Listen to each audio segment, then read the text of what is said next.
মানুষটি বাংলাদেশের মানুষের আশা আকাঙ্ক্ষা, বাংলাদেশের স্বাধীনতা, সার্বভৌমত্ব, বাংলাদেশের পুরুষ, মহিলা, শিশু, সর্বস্তরের মানুষের জীবনযাত্রার মান উন্নয়নে, মানুষের অধিকারে, বিশেষ করে বাংলাদেশের মানুষের সাংবিধানিক, রাজনৈতিক, গণতান্ত্রিক অধিকার যিনি মাইল ফলক সৃষ্টি করেছেন, আমাদের সকলের প্রিয় নেত্রী দেশনেত্রী বেগম খালেদা জিয়া। রাজনীতিতে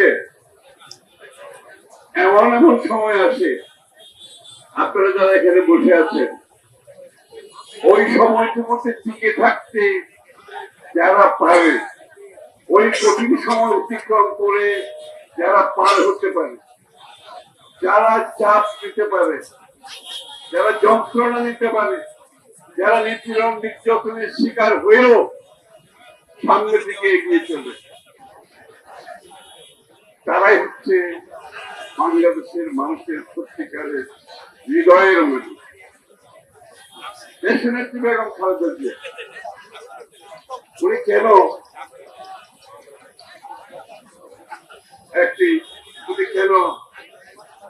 কেন আপসহীন নেত্রী হয়েছে?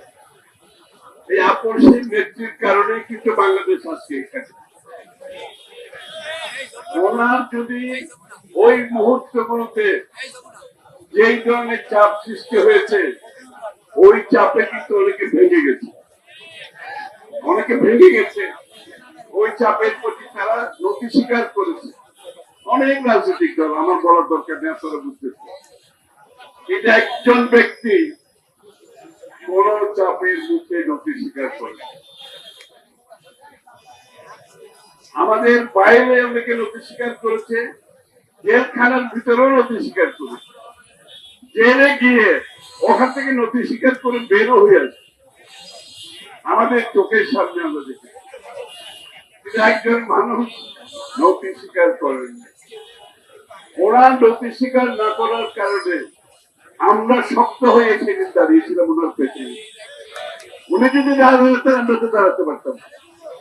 ওনার শক্ত অবস্থান থেকে, ওনার আপসহীন অবস্থান থেকে দেশে যে উনি গণতন্ত্রের আকাঙ্ক্ষার, মানুষের আকাঙ্ক্ষার আন্দোলন সংগ্রামের মাধ্যমে, দীর্ঘ সংগ্রামের মাধ্যমে স্যাক্রিফাইসের যে রাজনীতি, সেটার পেছনে একটি বিশাল অংশ দাঁড়িয়ে গিয়েছে, সেটা হচ্ছে বেগম খালেদা জিয়া।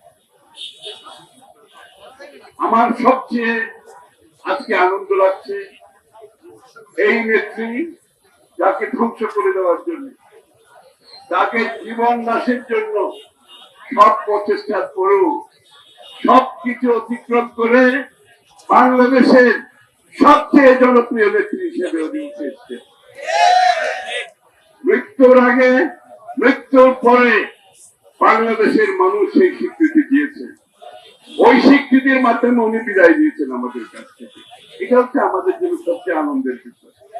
আমরা যারা ওনার পিছনে থেকে আন্দোলন করেছি, ওনার সেই স্বীকৃতি বাংলাদেশ জাতীয়তাবাদের জন্য স্বীকৃতি, যারা সেই আন্দোলনে আত্মত্যাগ করেছেন তাদের স্বীকৃতি।